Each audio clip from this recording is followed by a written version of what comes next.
What's going on, everybody? Welcome to the Kyren Monteiro Show with Season 5 entitled Vision Talk. This is episode number 9 entitled Make It Become Reality, featuring the one and only Brittany Ussery. We're going to play a song and then we're going to dive into it, man.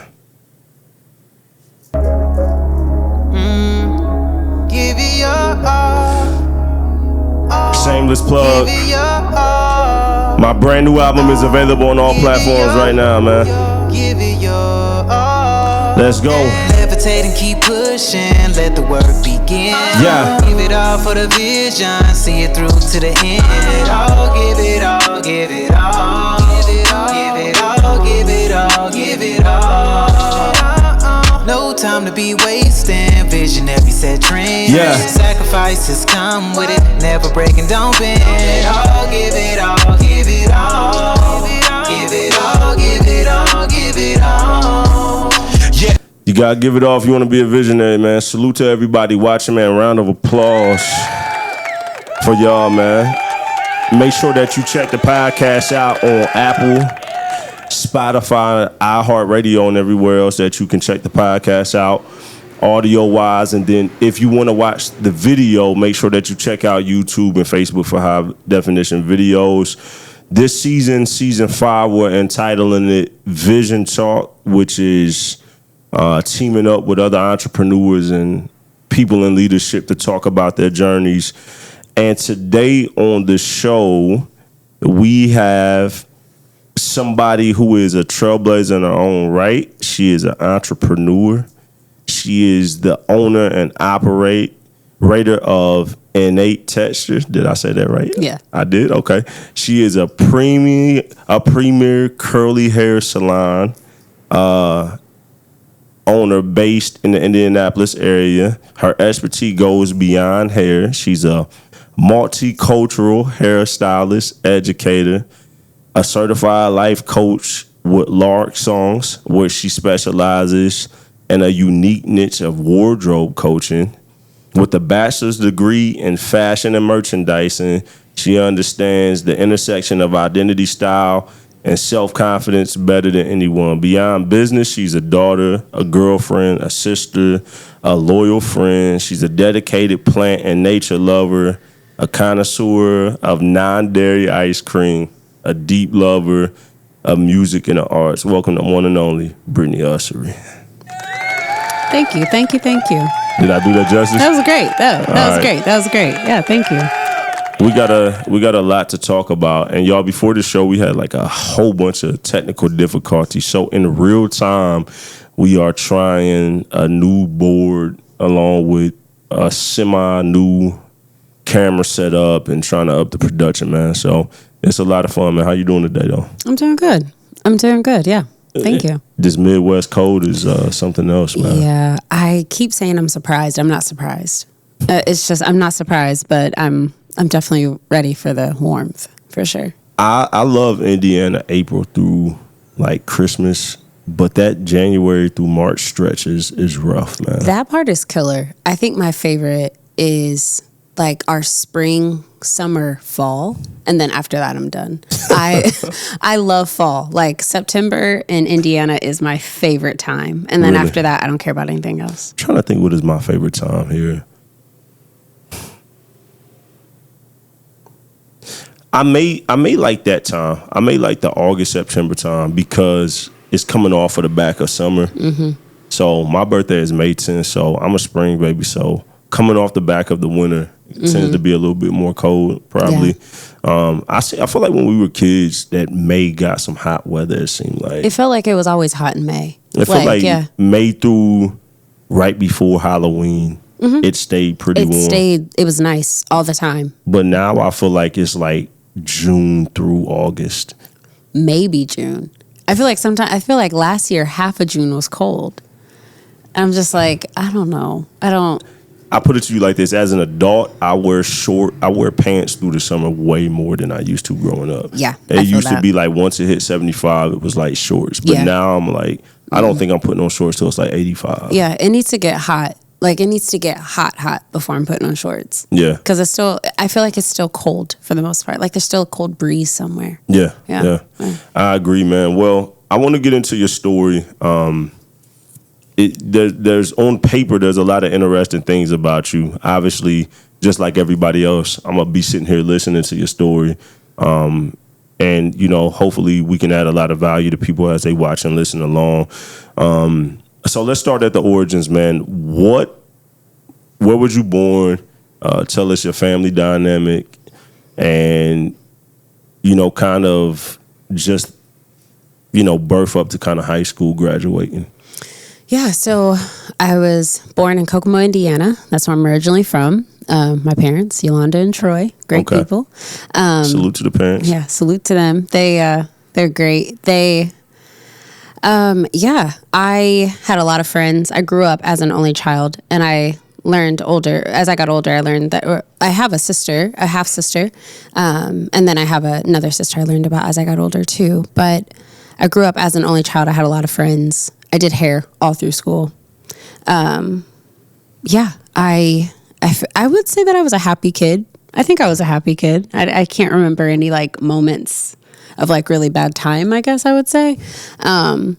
But yeah, I had a lot of friends. I was very active in sports. I was doing hair. I taught myself how to braid when I was 12. Wow. So even before that, I remember in elementary school, like selling things. Like during recess, I would like make bracelets and then like set up in the bed, in the classroom. I'd be like, all right, I'm selling stuff. Like I was trying to sell stuff at a young age. Then when I realized no one was buying any of that, I started doing hair on the playground. So I was doing hair like under a tree. I was taking my mom's hair products to school and doing hair. And was you charging at that point? I was charging. I was charging like $2, $3, like a little something here and there. I had to throw that effect in there. I was getting my bag early.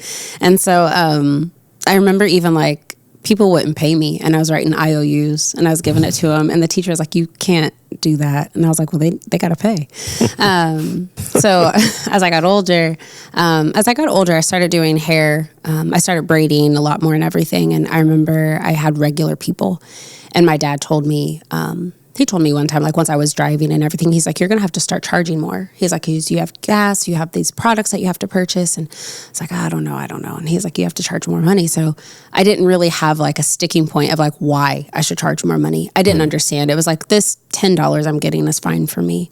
But he encouraged me, like, think about like your body, the time that you're spending, like even when you're at school, you're planning this stuff out. So it's taking a lot from you. In your everyday. And so he started to like make me look at how much time I was actually spending. And so I started charging more money. And the only thing I could say at that time, I remember going and doing someone's hair and their mom was like, how much is it? And it used to be like 10. And I was like, it's 15. And she's like, why is it more? And I was like, my dad told me it had to be. And she was like, oh, okay, that's fine. And so then like they paid. And I was like, that was easy. But then once I started understanding why am I charging that, it just became a little bit different. And so then high school, I was doing hair all through high school. I was in sports. I was in choir. I was doing hair. I was working. I was in church. Like I was doing all the things. And then as I got out of high school, I went to college for about a year. And I was like, this shit sucks. I can't do this. I don't want to be in college. Like, this is terrible. And I was like, this is not it. And so I remember falling asleep in like math class. And I think my dad was also in college at that time. He was taking some classes. And I think he walked past my class and he was just like laughing at me like as I'm asleep. And I'm like, you're paying for this. Like, you should be concerned. Like, why am I just sleeping in this class? And so I remember going to my mom probably like a couple of days later. And I was like, I think I want to go to hair school. Like, I think I'm ready to do that. And I asked my friend, like, what's the acceptance rate? I didn't know anything about it. So I was like, how many people do they accept? She was like, girl, just go apply. Like, it's nothing like that. Just go apply. So I went and applied. Or I talked to my dad first, and I was nervous. But he straight up was like, oh, thank God. I'm so happy that you want to do this. And I was like, so I'm in college right now. Like, what do you want me to do? He's like, just go drop out. Like, just go drop out. We're going to enroll you in cosmetology school. This is what you're supposed to be doing the whole time. Okay, so I told you we're going to be doing some freestyling. Yeah. Along with the questions. So your pops. So first off, coming from a 2-parent household, you know, I don't care what anybody says. That matters. It matters. Yeah. I wasn't raised by my biological father, but I was raised by a man who married my mom and adopted me at a very early age, like 1.5. So I didn't realize until being grown the impact of having a mother and father in the household versus people that didn't. Because I'm sure growing up in Kokomo, just like me and Marion, you've seen a lot of people who probably single moms for the most part. I mean, there were some single dads, but more commonly single moms. So you having that supportive father and him not trying to force you to do anything. Because our generation was forced with the narrative of you graduate, you go to college, you get a job, you get married, you have the kids, and then, like, you stay at that job until you retire. You want your 40 acres. You want what is the your American 40 acres and a mule? Like you want your stuff. Yeah, well, I mean that's kind of American dream, right? You go, you get a degree, you get a house, you get a car, you work till you retire. That's kind of what it is, and you realize that college wasn't for you, and you had a dad that and a mom that like fully supported you through that. I think that's important for parents watching, not to force your kids, right? To paint them into the image that you want them to be. They need to be who they are. Yeah, I feel like I have had this conversation with my parents when it comes to like other issues too, of like having children and things like that. And it has been a tough conversation to have with him, but the more we talk about it, it is like, okay, this is your life. This is what works for you. I've seen, I'm sure I have friends whose parents have pushed them in directions that they want them to go, but I don't know them at this moment. Like, I don't know how that's worked out. I assume not very well personally. But I was very grateful that my parents listened to what I wanted to do and, okay, let's get you in that. Let's do this. There were some things that I wanted to do as a kid that my parents said no to. And growing up, I was like, that really hurt. And even now to this day, I'm like, that hurt. I wish I would have been able to do that. And so I can just go out and go do it myself. But my parents never held me back from, if there was something that I was showing like extreme interest in, and I was like, no, I am doing this, and I'm like applying myself to it, they went hard at it. Yeah. That's what's up, man. Look. Good job to them. Round of applause for that, man. You got to send them this.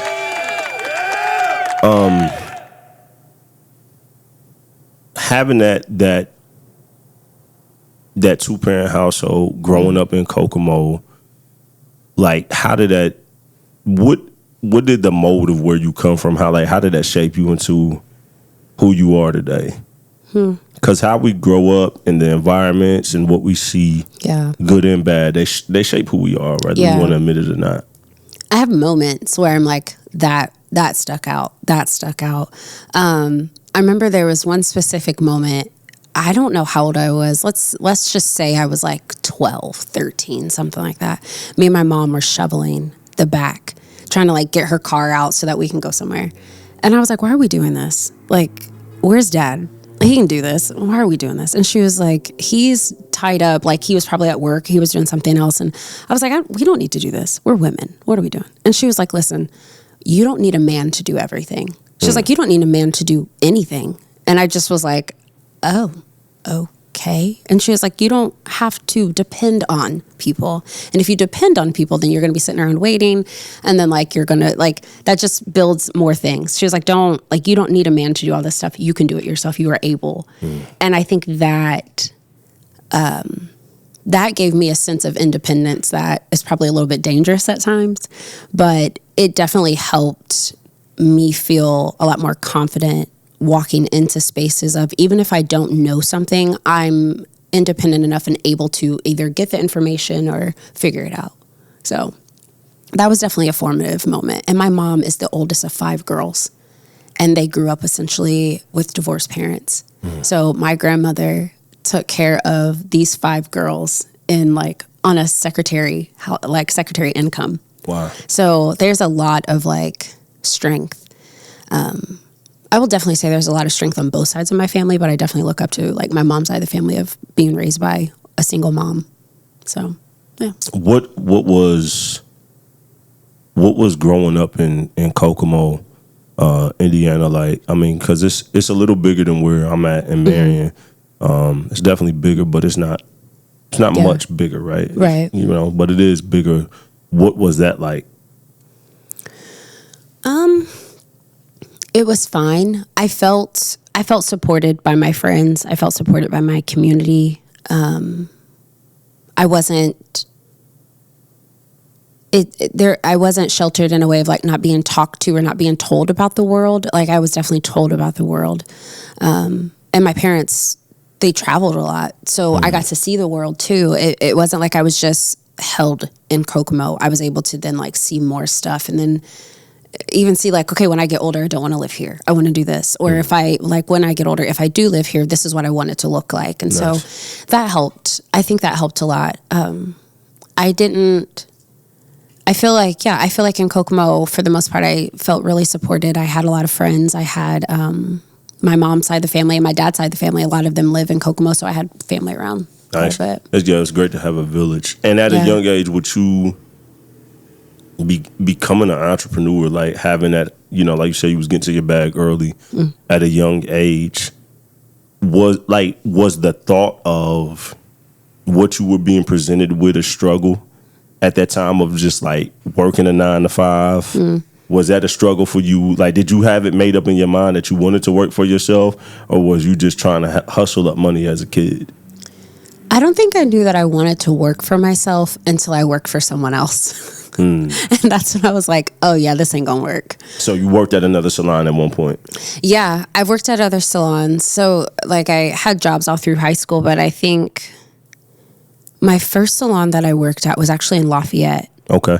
And it was fine. No issues. I didn't have any problems, but I noticed in that moment, I was like, oh, they're not gonna go get clients from me. I have to go get my own clients. And so I would do that, but being in a space that no one knew me, it was hard. It was hard to do that. So I think I stayed there for about 3 months. I was like, I'm not going to make any money. I'm not going to make the money that they promised. And so when I went back to Kokomo, I rented a chair and I was just like, all right, let's do it. So I had like those big yellow signs with the arrows and the flashing lights pointing at it. Like I had that set up. I had I paid monthly for that thing. I would change it out all the time to promote myself and promote my services. And then eventually when I left that salon, I went to a different space and it was actually, that salon was inside of a workout gym. So there were constantly people walking past. And so there was a big whiteboard out. So I was writing on the whiteboard, like I was advertising and getting people however I had to. But I think the moment I worked for someone else and realized like some of the boundaries or some of the like things that I didn't have control over, that's when I was like, if I can work for myself and I can make my own hours and I can make my own schedule and I can make like the life that I want for myself, why wouldn't I do that? Right. And so I knew it was going to be hard.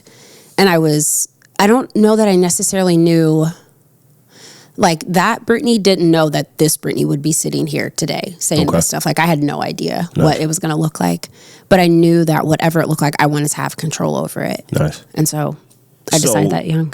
I think that, and that's amazing. I think when it comes specifically for people wanting to start their own companies, right? Start their own businesses.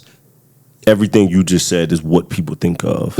I want freedom of time. I want to control my own schedule. Rebellion against authority a little bit, right? I don't want somebody breathing on my neck, because especially if you work like factory jobs, you know, like and very, I did that. Very strict. Yeah. Very, very zero attendance, zero tardy tolerance. Is like it's 40 hours a week. Yeah. And that seems like a lot when you're younger. Yeah. Then you grow up and you're like, bro, life could happen in a whole year. I only got 40 hours of life. Yeah. Life could happen. That can be gone in 1 week. Yeah. Sick kids, I get sick, whatever the situation might be. Yeah. So I think the idea of time and control of freedom, less authority, being your own authority, is what people fall in love with the most. But there's all the other stuff. Like you said, you got to get your own clients. The overhead of the business. You have to pay to create your job at first. Yes. Because most people, when they're starting businesses, you know, some people never get to the point to where they can walk away from their business, where it operates. So you still you got the golden handcuffs. You got the freedom, but you still are, you know, doing your business and operating it on a day-to-day. So as you got into it, getting the freedom that you wanted, the time, controlling everything, what was the financial burden like of starting the business? At first, it didn't seem too big. Okay. At first, like if I'm looking at it right now, in comparison, it was, what do I need to do my client's hair, like my combs, my shears, my brushes, like my tools that I need in my kit all the time. But then the add-on of like the daily cost or the weekly cost of like supplies that I have to get, like hair color, shampoo, conditioner, things like that. That started to add up. So that felt like a little bit more of a constant that I always had to do. And then like paying booth rent and then paying the taxes. And first time I did my taxes, crashed out. Absolute crashed out in my car multiple times. What do you mean I have to pay you $3,000? Who's getting this $3,000? Like, who is the IRS? Like, it was just like, it was too much. So there's a lot of crash outs in that time. But at that time, it seemed like it was a lot of startup, but looking back on it, it wasn't as much. Now with where I am of like, okay, I purchased a building and now I'm going to grow this space in this building. That is when the costs are really like, oof, it's hitting different. Now, you talk about taxes and you talk about, you know, the responsibility that comes with after you make the money. How old were you once you first figured that out? How long in your journey were you when you really had to start worrying about taxes? It was my first full year doing hair. So I was probably like, oh gosh, I don't even know. I was early 20s. When I did that. Yeah, it's a lot different than a W-2. Oh my gosh, it's so different. It was so different because I didn't have, in hair school, they don't teach you that stuff. They may now. But at that time, they didn't teach you about your taxes and how to keep your records or how to keep all of your receipts or how you need to file or you're technically a contractor or how to get insurance. They didn't teach you really a lot of the business side. So then I was just looking at all these other hairstylists who were in the industry who had been in it for years. And I was like, so how do you do your taxes? And so I was just picking from each person and like trying to get their information and their knowledge. And then I think once I actually figured it out and figured out how to do it, it was probably like 3 years in. Yeah. Where I was like, okay, I understand this now. Like, I have to save all these receipts. This is a write-off. This is this is that. I have to file this by this time. If I don't do this, if I don't pay these extra taxes, like if I don't do that stuff, I started to realize the repercussions. So I would say it probably took me a good like 3 years to really get it down. So for anybody that wants to get into the beauty industry, whether they're doing hair, cutting hair, lashes, nails, what advice would you give them on the business aspect of the beauty industry? Because it's a huge industry. It's a lot. I think something that has been helpful for me that I would pass on is to just keep good records. If you already have like a business account set up, then obviously like taking all of that through there, but like keeping good records and understanding where your money is going. I think that's a big thing. Okay. Yeah. So are you using like accounting and bookkeeping software like QuickBooks, or you more so doing everything kind of manually? I've been doing everything manually. So I keep all my receipts, and then at the end of the year, and I'm still in the process, like at the end of the year, like I have a spreadsheet of like, okay, how much did I pay in booth rent? How much did I pay for, like, how much did I spend on products? How much did I spend in mileage? Like, I have all of this stuff that I just like enter in my own numbers, and then I take it to my CPA and I'm like, here's all my stuff. So I'm looking to get an accountant this year. Because I don't want to keep doing this. Have you ever had it been audited? Like, have they ever came back? No, Good. I still have all my papers and everything. Nice, so if they do, like, I have all my stuff. Don't come for me, please. But I still have all my stuff just in case. But yeah, I do my best to keep good records. As soon as I'm done, I put it all in like a shoebox. I write the year on it. Well, I have a business coach.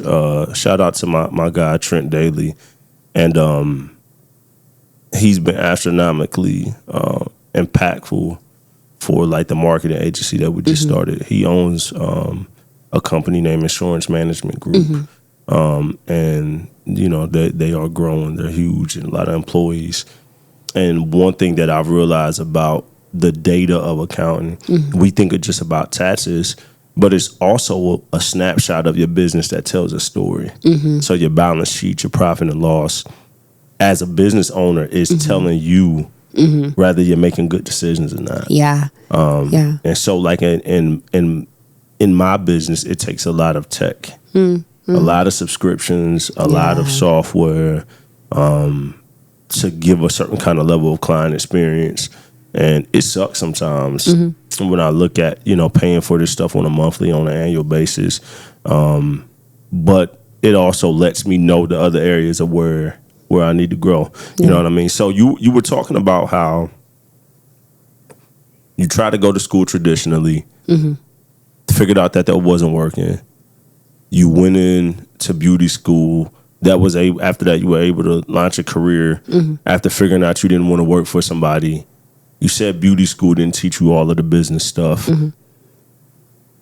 I think a lot of people don't realize just because you know something on paper, that doesn't mean you have experience, right? Yeah. And so what, for somebody that is going to school for whatever kind of business that they want to start, that a lot of times in the real corporate America, they won't give you internships or they won't give you jobs if you lack experience, right? So if somebody is wanting to be fresh out of school in the beauty industry, they don't have the experience that they need.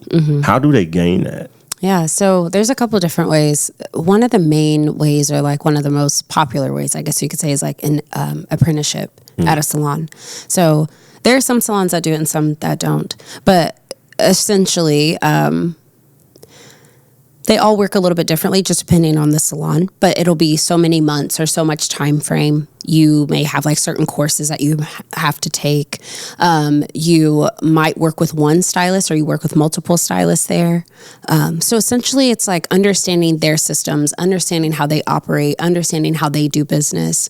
And you have the basics from school, but they just may want to help you with different placement or help you with your speed, or just, you've learned this stuff, but like, let's hone in your craft a little bit more. So that's one way to go about it.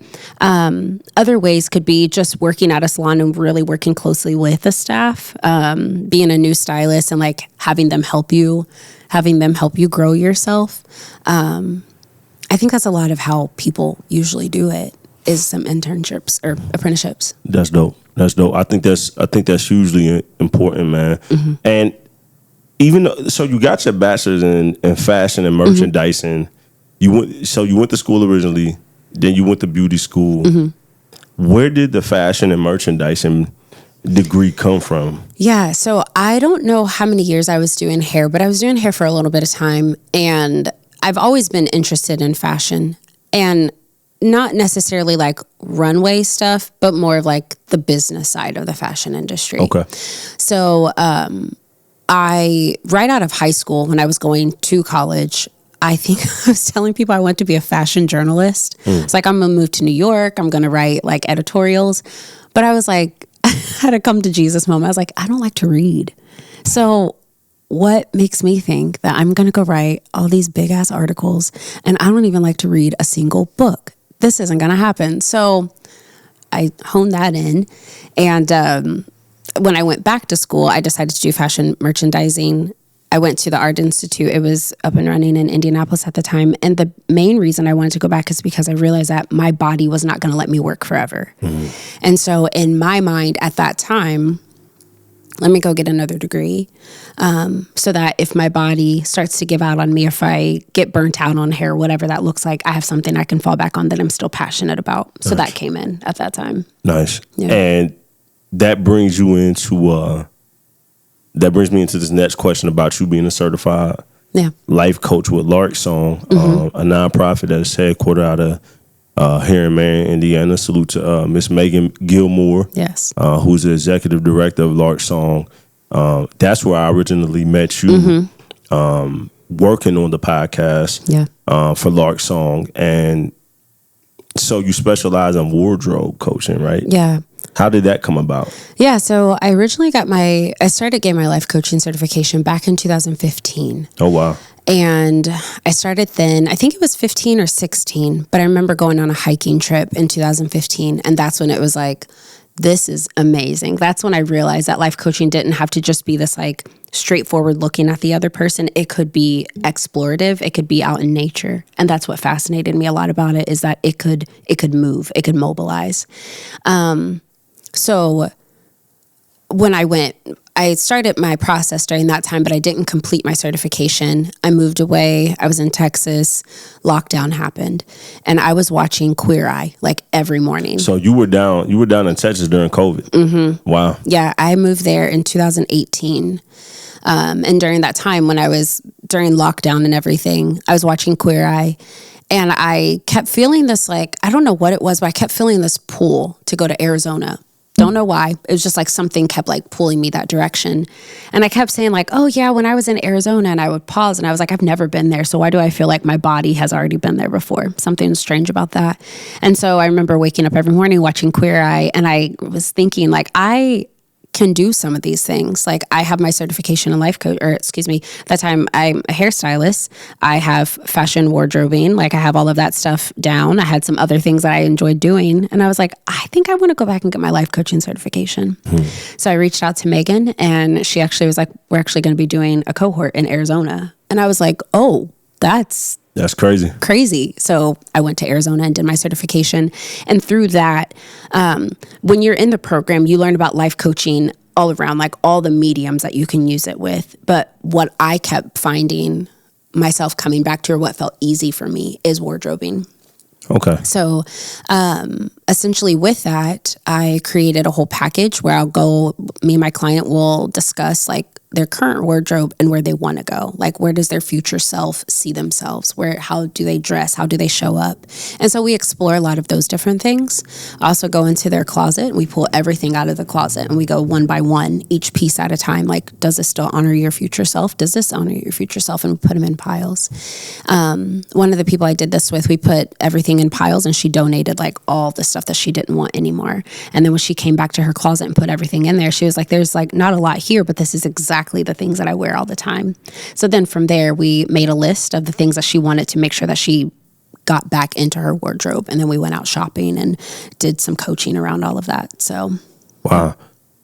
So I guess for clarity, several questions. First off, can you tell people what life coaching is and the differences between life coaching and therapy? Because I think a lot of times people don't know. Yeah, what it is. Or how to distinguish the two. Because I remember hearing life coaching. It seemed like during COVID it became more popular. And I remember on Facebook just like everybody talking about they were a life coach and doing virtual coaching sessions. So I feel like in the last 5 to 7 years it's become like a bigger name. Like more mainstream. You know what I mean? But I still think a lot of people don't know what life coaching is and the differences between that and therapy. Yeah. So I'll explain it how I explain it. And I hope that I honor Lark Song and Megan correctly with this, but how I like to explain it a lot of times is instead of like therapy, where they take you back to your past and unpack those things, with coaching, it's taking you from where you currently are with your things and moving you forward to the direction that you want to go. The coach is not an expert at you. You are an expert at you. So the coach's job is to essentially ask you questions, ask curious questions to understand you.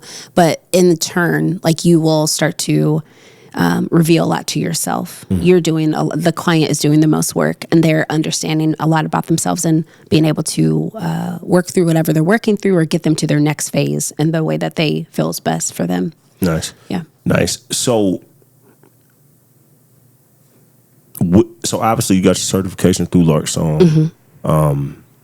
You're still a part of that organization, I'm assuming. Yeah. So is that similar to when you work at a beauty salon, booth rent, like to be a part of that organization? Or is it like you have your own life coaching business, it comes under that umbrella? How does that work on the business end? It can. So you can be a coach within Lark Song. You can also, what I like to do, how I use my coaching a lot of times is I use my coaching with my clients. Like I'm not coaching my clients in the chair without their permission, of course. But if we feel like we need to go there, like if I ask their permission to coach them around something, I have that ability to do so. But I created I guess I could say, a workshop for parents and caretakers who have kids with curly hair and helping them understand how to do their kids' hair. And I used some life coaching practices or things that I've learned through that process. I used that in my coaching or in my workshop. So it could be used a lot of different ways. I think sometimes people think that you have to become a coach where you have to open up your own practice, and you don't. You can use it as like professional leadership development and everything to help hone in your own skills through whatever you're using it for. Have you guys ever seen somebody have life coaching and therapy, both? Is it like it's either one or the other? I did that. Okay. So when I was in Texas and I was going to be making my way back, I had a therapist. I would every Thursday, I would meet with my therapist in the morning, and then I would give myself like a little bit of a break, and then I would actually meet with my coach afterwards. Yeah. And how was that? It was good. I feel like that's when I personally got a lot of movement during that time. Nice. Yeah. So I was able to talk about the things that I was currently experiencing with my therapist, and then also like some things that I was unpacking from childhood and also unpacking from the relationship that I was in at that time. Nice. So I was able to like work through all of those things with my therapist and understand like how that shame was coming up and how I was feeling and all of that. And then I would go to my coach and I'd be like, okay, this is what I talked about in therapy. This is how I'm feeling with it. This is where I want to be. And so then we would move forward from there. Nice. Yeah. Nice. And for people that may not know what a wardrobe coach is, because I'm curious too, what specifically is wardrobe life coaching, and how does someone know if they need that, right? Yeah. So I designed it for the person who, not the person who wants someone to tell them what to wear, but the person who wants to understand their own style, and the person who's maybe has never even understood how. There's some people who just don't know how to go shopping. There are people who literally just like, I don't know where to start. I don't know what to do. I don't know what stores I even should go into. I don't know what I should pick up off the rack. I don't know what size I am. There are people who have just no idea. And so I designed it for those people, but also for those who have a lot of clothes in their closet and they almost like stand back and like, these clothes don't represent me. They don't define me. I didn't design mine to be something of like telling you what to wear. So I'm not going to just take someone shopping. Like, let's go shopping and I'll tell you what looks good on you. I'm doing the internal work of asking you and understanding how you feel as a person and how you feel like you should dress, and then getting you to that. That's awesome, man. And so for wardrobe coaching, you know, for a woman out there or a young lady out there, Is it like a psychological thing that you guys are going through as well? Because I would imagine if you're saying somebody doesn't know how to go shop, is it like, is somebody looking to say, hey, I'm insecure about my look? It can be. I don't like the way I feel. So is that like paths that you go through, or is it more so I'm just confused what to wear? Or it could be that, but I've also had men who are in that same position. There are some men who've been like, I just don't know what to wear. They lean on the people in their life to kind of dress them or to tell them what to wear, but they don't understand their own style individually. There's a lot. I mean, speaking for myself as a woman, there's a lot of pressure as to how to dress and how to show up and how to look. From like the moment that you're born till you're older, like you're constantly being looked at for what you have on, or being picked apart for what you have on, or for what you don't wear, or for showing too much of your body, or not showing enough of your body, or not smiling. Like there's so many pressures on a woman just to exist in the world. So them also then not feeling, for me as a woman, then not feeling comfortable in my own clothes when I exist in the world and not knowing how to take care of myself in that way, that feels kind of like it's all caving in. So it might sound kind of small to some. They might be like, it's just clothes, but it's not. Like, it's your identity. It's how you show up in the world. It's how you represent yourself. It's how you stand tall or how you shrink. Like there's a lot of that. And I see that a lot in women, but I see that a lot in the men that I've talked to as well around their wardrobe. Nice. For somebody who is wanting to dive into any goal, right? Rather they want to start, it could be a business, it could be going to school, it could be a form of leadership, but something that requires like a next level of determination and faith. What would your advice be for people that want to like dive into a certain sector of a vision for themselves? I know it's a big question. No, yeah. I think there's a lot of maybe things I could say, but I would say stay true to, sounds basic, but stay true to yourself and know what doesn't feel right. Like if you feel in your gut that it doesn't align with your values or it doesn't align with the direction that you're going in, that might not be where you want to go. Like pivot, do something different. And don't be afraid to speak up and say what you don't know. I think that's been something that's been really helpful for me is like, yes, I'm a hairstylist and I'm stepping into salon ownership in a different way, but there's a lot of things that I just do not know. And so if I act like I know it, then I'm gonna be so lost in these conversations. But I've been very honest. I'm like, I do not understand this, but I want to understand this. Can you help me understand how this works? So I think that's been a lot. That's been good for me. That feels good in my gut to speak up and say what I need. So I think the big piece that I would say to people who are about to make the next step or about to take a different move or whatever that looks like is know the direction that you want to go or know what you want it to look like. And if the direction or the path that you're on doesn't align with your values, and change that. Yeah. That's amazing, man. Piggybacking off of that, what kind of I don't know if I want to say character traits, but what type of things does somebody need to possess in order to step out and create their own path, right? Because you're going against the grain of what you're taught, right? And it's not very many people are successful at how you've been able to sustain as a business owner, as a visionary. What kind of things do you think a person internally needs to possess to really be able to weather the storms and stay on that path or even start on that path? This is when I'm going to cuss. I think, honestly, you need to have a couple of things. I think you need to be okay, first off, not being understood.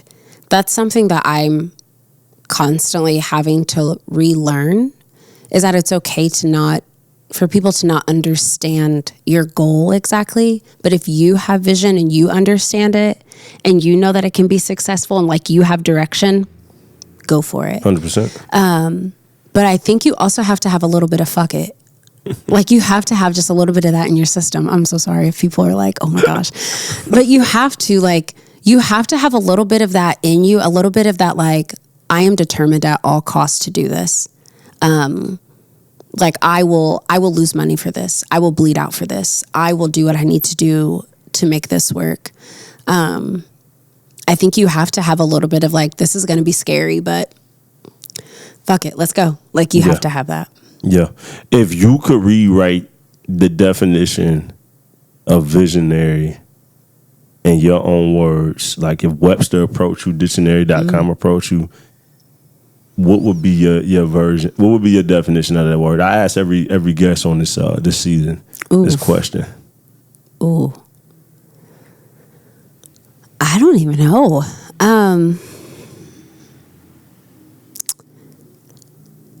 I would say a person or an individual. I guess it doesn't have to be a person or individual, but person or individual, oh gosh, I don't know. That should have been something I thought about overnight. But let's make it easy. What is a visionary to you? How about that? Oof. Based on your own experience, because you are a visionary. Yeah. Thank you. I would say someone who can see something that's bigger than themselves. Yeah, someone who can see something that's bigger than themselves and know how to get out of the way of it. Yeah, someone who can see something that's bigger than them and it poses a different mission or it takes care of people in a different way, like it makes life better for people. I'm always on the positive visionary form. I'm not here to destroy systems. I'm only here to I'm here to destroy terrible systems, but I'm here to make things better for sure. So yeah, someone who has a vision of something that is bigger than them, and they are determined to get it there, determined to reach all the people that it needs to, and will make a way out of no way. So I love that. I love that, man. We gotta clap it up on that one, man. Thank you. That's dope, man. Thank you. I'm no stranger, obviously. My wife is an African American woman. Well, she's half Puerto Rican, but she's African American woman. I have 2 daughters. Raised in a family with very strong Black women. My mother, my grandmother, my aunts, cousins, great aunts, just like really kind of, strong Black women. I know that in this country, you guys have had it rough. Like already, you're minority as a woman, mm-hmm. but it's a double minority thing as an African American woman. This applies to any woman, but especially African American women who want to be great sometimes in systems that are not set up in their best interest. Specifically to them, what would be your advice, and how would you encourage them if they're listening and watching right now? I think the first thing that comes up is do it anyway. Like, I think of all the salons I've worked at, I've been the one person at every salon, with the exception of one space I've worked at. I've been the person who can do everyone's hair. I've been the person who can take anyone who sits in my chair. And there's sometimes that I feel like it's not fair. Like, it's just not fair sometimes. But I think I also use that to my advantage of my versatility. It doesn't box me in.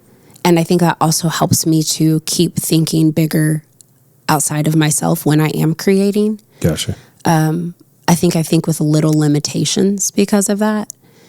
So I think my advice to any brown woman who is wanting to create something, especially if you're in a space where people don't look like you, is do it anyway.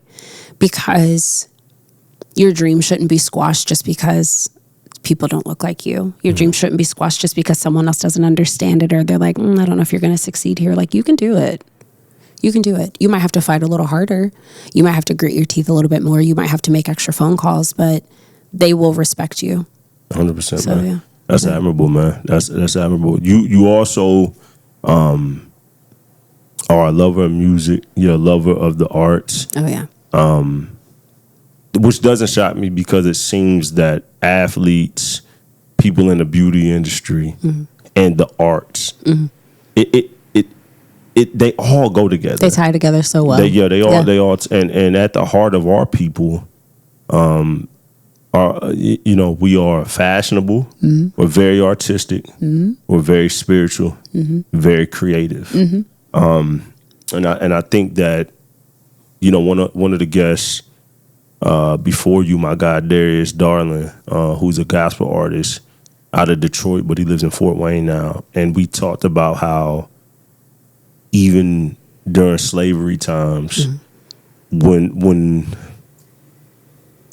some people don't like times now, but I will argue that was the worst time for us as a people in this country, right? Not even having a choice of your circumstances. That had to be the roughest, right? Yeah, we weren't seen as people. Yeah. So even in the worst time historically in this country specifically, we still were creative.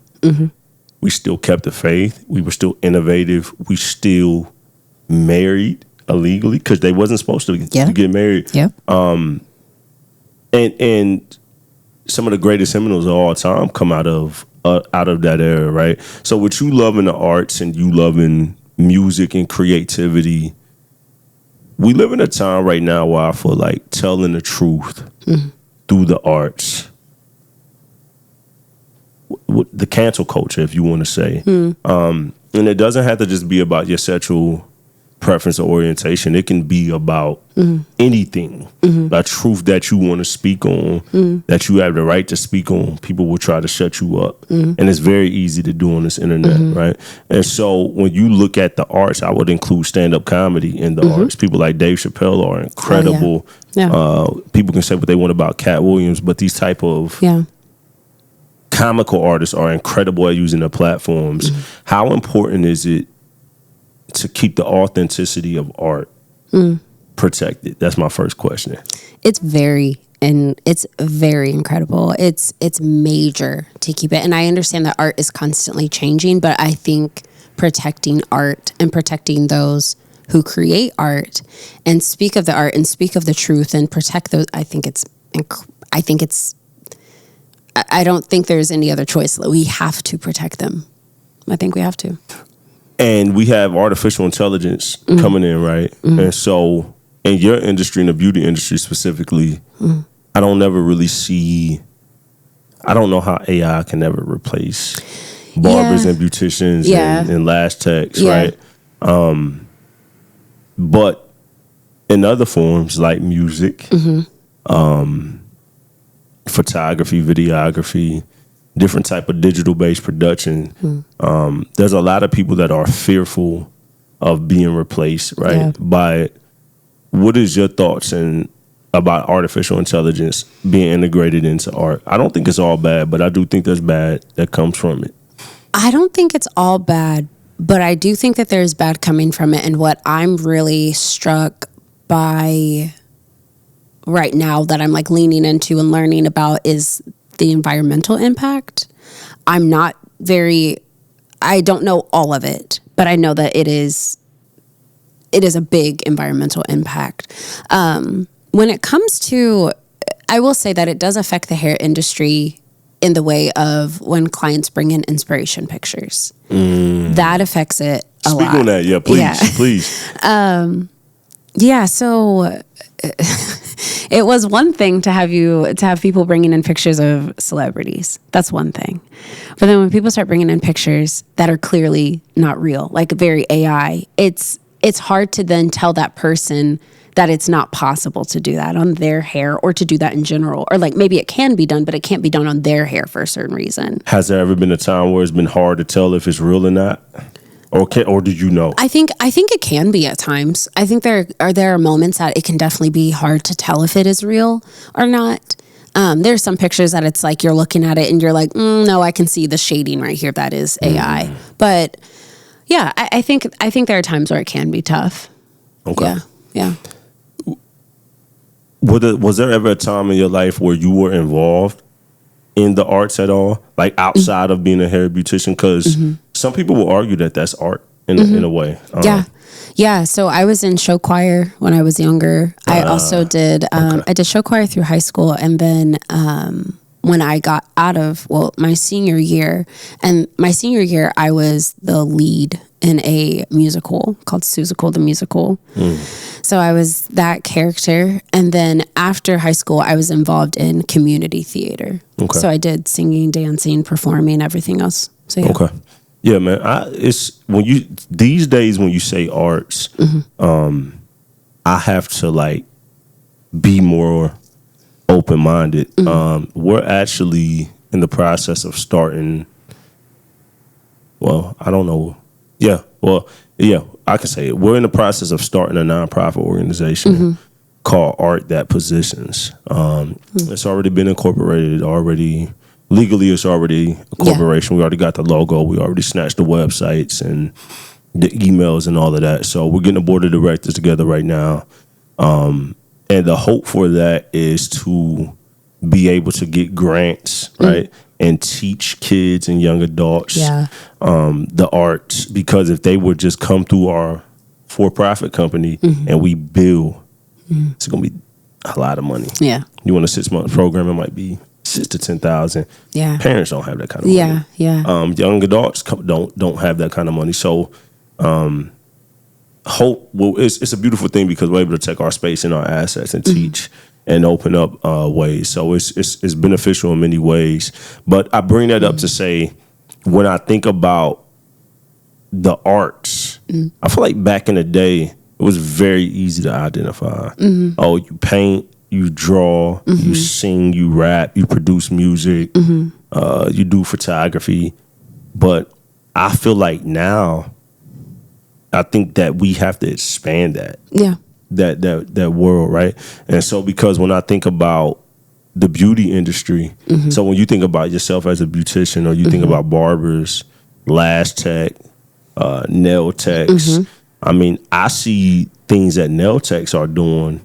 Yeah. And they're doing design on these nails that are Crazy stuff. Yeah. And that stuff takes time. It does. You think about the tattoo artists and what they're doing. I think there needs to be a way of where the beauty world and artists are like collaborating more. I don't know how that happens because they are two different worlds. Yeah. But I wish that it could happen more. So I think a lot of times our industry, like the hair and beauty industry and barbers, I don't want to speak for nail techs, and I definitely don't want to speak for tattoo artists, but I will speak for myself as a beautician, and then barbers, some barbers. A lot of times our industry was looked at as a service industry. Yes, we are providing a service, but we are artists. And I don't think people look at us as artists, but it's like, no, the stuff that we're doing, that's artistic. Not everyone who goes to school to be a hairstylist can do hair. Not everyone who goes to school to be a barber can do that. But there's a certain kind of artistry that you have to have. I think it can be taught, but I think there are some who are just naturally ingrained in them. And so I think our industry, like I said, a lot of times it's looked at as a laborious task, and it's looked at as some may look at it as not professional, or just like a little something that you just like a little certificate, you just get that and you go. But I'm like, no, this is an art form. Hair is an art form. Hair is a fabric. So I think a lot of times hairstylists, for myself, I do collaborate with a lot of artists. I do my best to find other artists or other creatives that I can work with and collaborate with through my business. I'm always looking for that. That's dope. Yeah, like even when it comes to like my bags that I have created, I have bags that I've given to new clients, and then when I have workshops, I give away my bags. And that was like, the design was designed by an artist, a friend of mine who's an artist, but the bags are then created by another friend of mine who's an artist and who is a music producer and everything else, but she also has a printing company. Dope. So she's here in Indiana? No, she's in Texas. Wow. Yeah. Okay. So I have like everyone, I sat back and looked at it one year. I was like, everyone that I worked with this year for my business happened to be a woman, and they all happened to be artists. And it was like, whether the artistry was their main or their side gig, it was still something that they took a lot of pride and time in to create. So I do think stylists and I do think stylists and barbers collaborate with artists. I think there are a lot of times that I do see it, but I think a lot of times too, our industry has been looked at as just a laborious task, and it hasn't been looked at as an artistry. So yeah, I'd like to change that. I titled this episode number 9 of season 5, "Make It Become Reality," because I try to do my due diligence before people come here. If I don't know them, I knew a little bit about your story from Lark Song's podcast, but I didn't really, know the story. But when I kind of look at the things that you've done, I'm like, I just see like a grinder. I see a hustler. I see somebody, and so that's why I wanted to title it "Make It Become Reality." And I think that that's apparent because you've given advice that just says make it happen, right? Yeah, make it happen. And so I think that there's a lot of value for people here. I don't think that paths that myself or you have taken, I don't advise it for the normal person. I don't mean to sound elitist, but you gotta be a little delusional to step out on faith and do the things that we've done. And I wouldn't recommend that the average person goes down this rabbit hole. I think that is for unique people. You know what I mean? I definitely think okay, this goes back to visionary. I think it takes a visionary to do some of the things that you or I have probably done. Something that I have on my plate right now that I have delusionally seen a vision for is I found this, a friend of mine told me about a space. It's a client of mine told me about a space. And I went and looked at it. It's in a building called the Milky Way Complex in Indianapolis. Shout out to them for working with me, but the space it was created back in the 1800s as a dairy company. Like it was a dairy factory. Wow. And then it's probably been used as other things since. I assume it has. I don't know all the transitions that it's gone through, but the room that I found, when it was shown to me, I just walked in and I was like, oh shit, I want this space. I was like, I want this. So sorry to those for me cussing, but sensitive ears. But I was like, I want this space. And so I delusionally saw this space, I asked questions, but drew up the contract in ways that felt good for me. And I'm looking at this now and I'm like, I am going to build a salon in a old dairy company this space is an old garage. So I'm converting an old garage with 20-foot ceilings into a salon space where people can come and create. That's amazing. And thank you. And in my mind, I was like, this isn't just a space where I'm creating for hair artists to come or like hairstylists. I'm like, this is for artists to come and work in. This is for artists to come and show off their craft. So I delusionally saw this space and I was like, yeah, it's going to work. I know it's going to work because I have enough willpower to make it work. And how recent was this? I signed that lease in February. Oh, wow. Yeah, it was like a month. I signed it just a little over a month ago. So for those listening, we are in the middle of March currently in the year 2026. Obviously, it will be later when this airs. You could be hearing this a year later. It could be 2 years. It could be a month, whatever. But it still applies. You've seen something. You had a vision. Yeah. Off rip.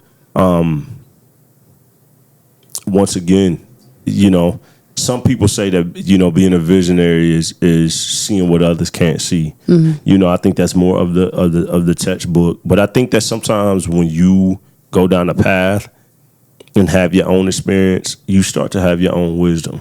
And I think that we can get 10 visionaries in a room, and all of them are going to have different aspects of what that means. I also want to say to listeners, and you chime in on this, being a visionary doesn't mean that you have to be an entrepreneur. There's a such thing as entrepreneurs as well. You can work for somebody and add a lot of vision to that company. Salute to my team at Media by Canvas, which is our marketing agency that we just started last year. You want to talk about vision? That's a marketing agency is not in my plans. For those who know, I'm an award-winning audio engineer, and so that is coming from the realm of music, and doing audio production. I put so much time and so many years into that. But owning a record label and doing the things, you're releasing product under a record label, you're releasing services. So, I'm very capable of it, but it's not something that I wanted to do. But our marketing director, he's my guy, Daryl Hardy Jr. is graduated from Ball State. And even though he doesn't own the company, he is an integral part of our company. And he has been able to come and still put vision into the company, still breathe life. So you don't have to be a entrepreneur or a CEO to add vision. You can make yourself valuable individually and go add a ton of value to a team and get compensated extremely well. I think so. I think there are a lot of people who don't want to own businesses, and that is fine. I think there's some of us who are really delusional and are like, no, I want to own this. Like, I want to take full responsibility of these things. But there are also people who can be visionaries in supportive roles. And it doesn't have to be supportive roles of like the grunt work, but it can be bringing extra minds, bringing extra inspiration, bringing extra, like, have you thought of these things? Like, there's so much more, and the wisdom that others can carry and bring with you. I think vision can look different, and it can be hosted in many ways. Yeah. Yeah, man. It's been a great episode, man. I really appreciate you coming on. I got to give you a round of applause again, man. Great story. Thanks. Shout out your social media, your website, wherever people can go check you out for women that want to come. Yeah. Get their hair done. For people that want to get wardrobe, life coaching. Yes. Yeah. Where can they find all of those services? I would say find me on Instagram. Okay. Brittany Ussery, Brittany. Last name Ussery, Ussery. Brittany Ussery on Instagram. And then my business is Innate Texture. And there's also an Instagram, Innate_Texture, where you can find me as well. Yeah. And then so your individual IG is how they can get a hold of you for life coaching? Yeah. Okay. That's the best way to get a hold of me for life coaching. That's the best way to get a hold of me for a lot of things right now, only because I'm still building up my website and everything else. So when it takes time. Yeah, for sure. It takes time, man. Well, I appreciate you coming on, making the drive down. Yeah. Is there any last kind of advice or tips you would give people, any encouragement kind of ended off?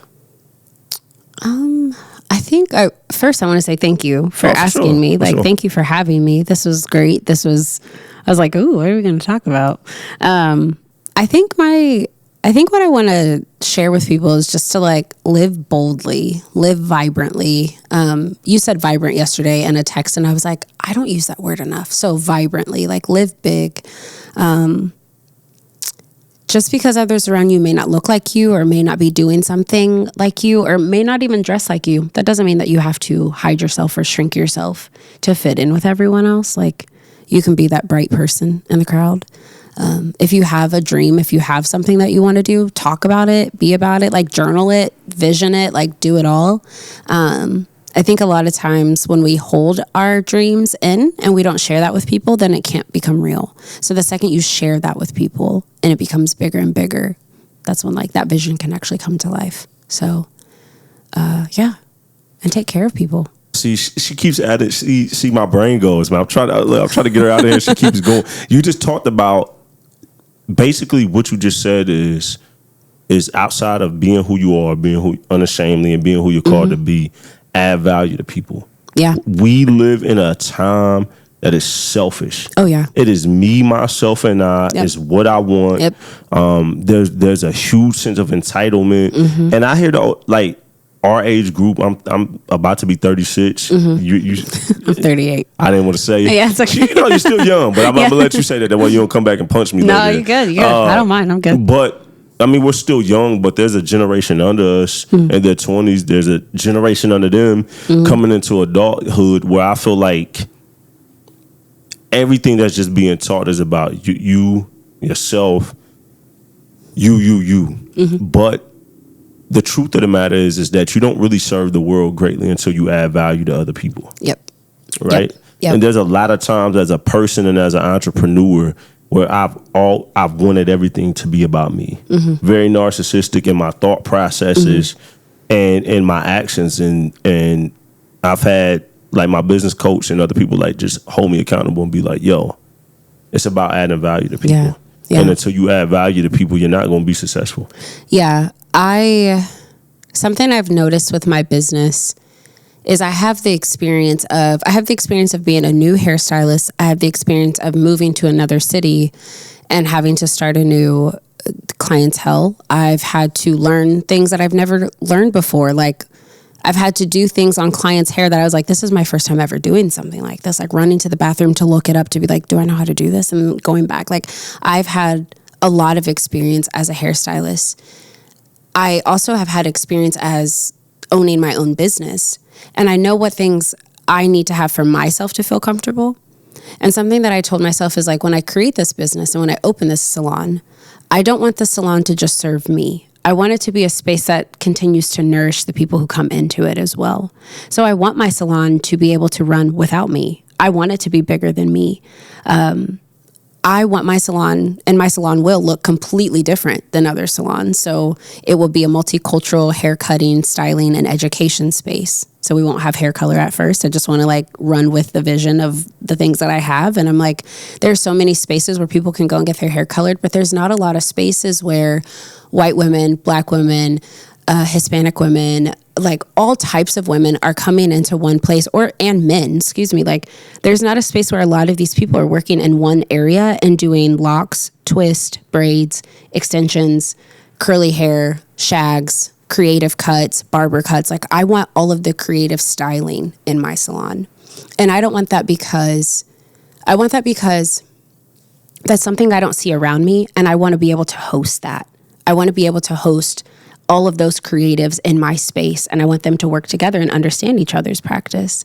So when I create my business, I'm creating a business that, yes, it will take care of me and it will make it so that I can step away from it, but I'm growing a space that is bigger than me, that's taking care of more people than just myself. Right. So, and I always like, when I get on Instagram, follow me, you'll see my things. I always have my coffee video. So I always do a little coffee video. I started that last year. It just stuck. And I was like, I'll just keep doing it. But I always say at the end, have a good damn day. And it's like, no matter what's happening, you go have a good damn day in any way that you see fit and take care of someone else. Yeah. Whether that's going and buying someone something nice or just complimenting someone. I've had so many women in the stores that like I just tell them like, I love your glasses, or I love your shoes, or I love this. And some people are like, thank you, like surprised that someone would give them a compliment. But it's like, why aren't we just giving people compliments? Like, why aren't we just like do something small to make someone's day? Like, it doesn't have to be major. But you're right, like we live in such a selfish culture that if something happens to you, it's automatically the other person's fault. And it's like, no, look at yourself. It might be you, and that's okay. You can apologize and keep it pushing. It's fine. But yeah, I definitely think it's important that people think about yourself, yes, but definitely think about your impact and the people around you. And if you're creating a business, how does that take care of other people? Well, just like you said, in general, I think, like you said, the common courtesy of giving people compliments and different things, because it doesn't hurt to give somebody a compliment, right? It doesn't hurt at all. Like if I'm out and about and I see a guy's swag is right, I'll give him compliments. Like you know, like I love jewelry. Yeah. So you know, if I see a dude with a nice watch, I'll be like, yo, that watch is crazy. Yeah. The watch is cold. Or I've never been a person, even in like rap. Rap is very competitive. So as a hip hop artist, is very competitive. I think everything is very competitive in life. And I've always been a guy that liked to support people, but I also realized that sometimes that is not reciprocated back. And I found myself that not only do you need to add value to people, but sometimes you need to put boundaries around the value that you extend. You know, somebody told me, don't put people on pedestals that they don't put you on. Yep. So I think that matching energy is a dangerous game. I hate that term. Matching energy? I'm gonna match your energy. Yes, because I feel like that means that if you're nasty, then if I'm nasty, you control me. I can still, like you said, have a good damn day. I can still have a great day even though you're being terrible at the end of the day. But I think there's a balance of going out of the way and supporting people. So like, I'll be honest, man, like I probably got to get back to this, but like on social media, I don't even share posts anymore. Unless I really rock with somebody. I try to stay off of it, but I went through this phase of like just trying to show love, encourage people. Sometimes you don't feel that back, and then you end up getting mad and bitter. So I stopped doing it. But maybe that's matching energy. I'm probably being a hypocrite in that sense.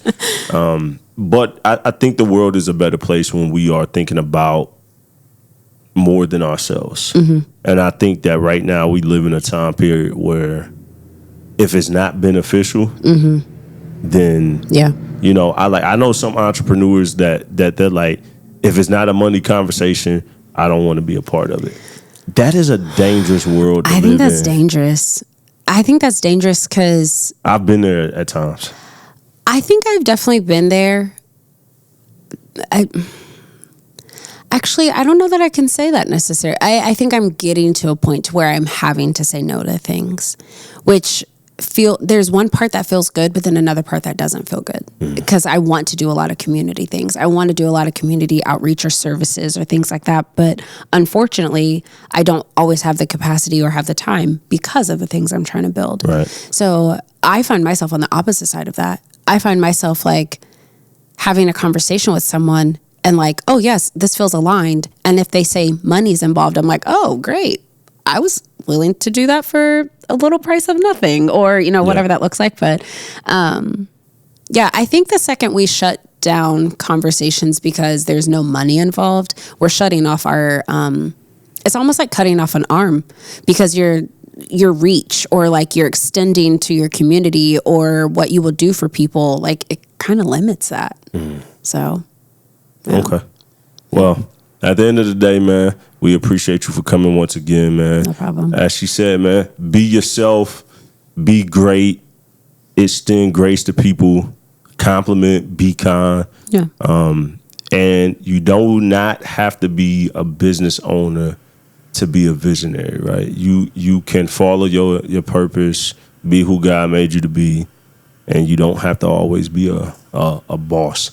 Being a boss is overrated. I'm gonna just say that.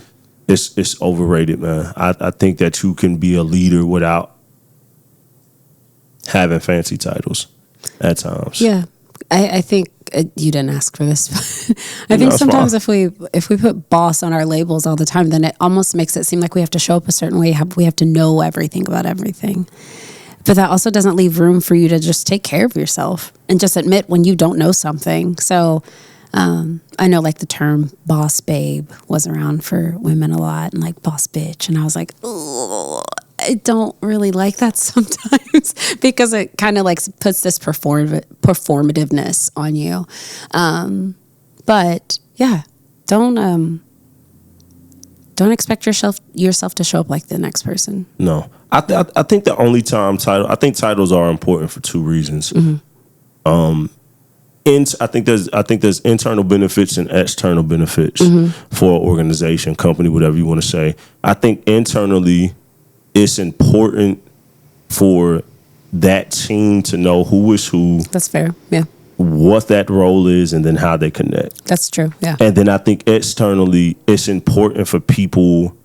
Human beings are creatures by habit. So sometimes it's good for us to know. That you're the CEO of Innate Texture so that they know who they're dealing with. Yeah.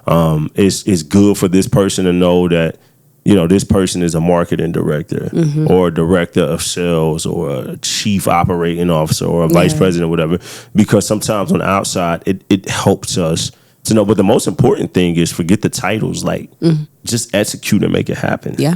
Yeah. Because you can be a CEO and be the most unproductive CEO on the planet, and you have no movement. Exactly. So I think we live in a cap culture right now where people are more in love with titles and looking great instead of being great and focusing on results. And I don't cap think culture, yeah. I don't think our school systems prior to high school, prior to college, like K through 12, I don't think that they've trained up kids to be results focused. Right? Yeah. Very servitude, very structure based, which is good because you need those things. But I think when you focus on results, I think you have to be a visionary of some type to do that. So, all right, man, we've been telling y'all we're gonna get off here 3 times and we can keep going. Follow Brittany on social media. Look her up on Instagram, Brittany Ussery. Make sure that you check the podcast out on all platforms.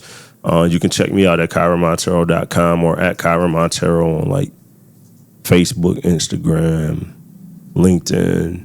I have an X, I never use it. I have a TikTok, I barely use it. But Facebook, Instagram, LinkedIn, definitely Check out the show on YouTube at Kyren Monteiro. Check out the podcast on all the platforms like Spotify and Apple. And we appreciate y'all tuning in. This is season number 5, Vision Talk, episode number 9, featuring Brittany Ussery. And we will see y'all next time. Thank you.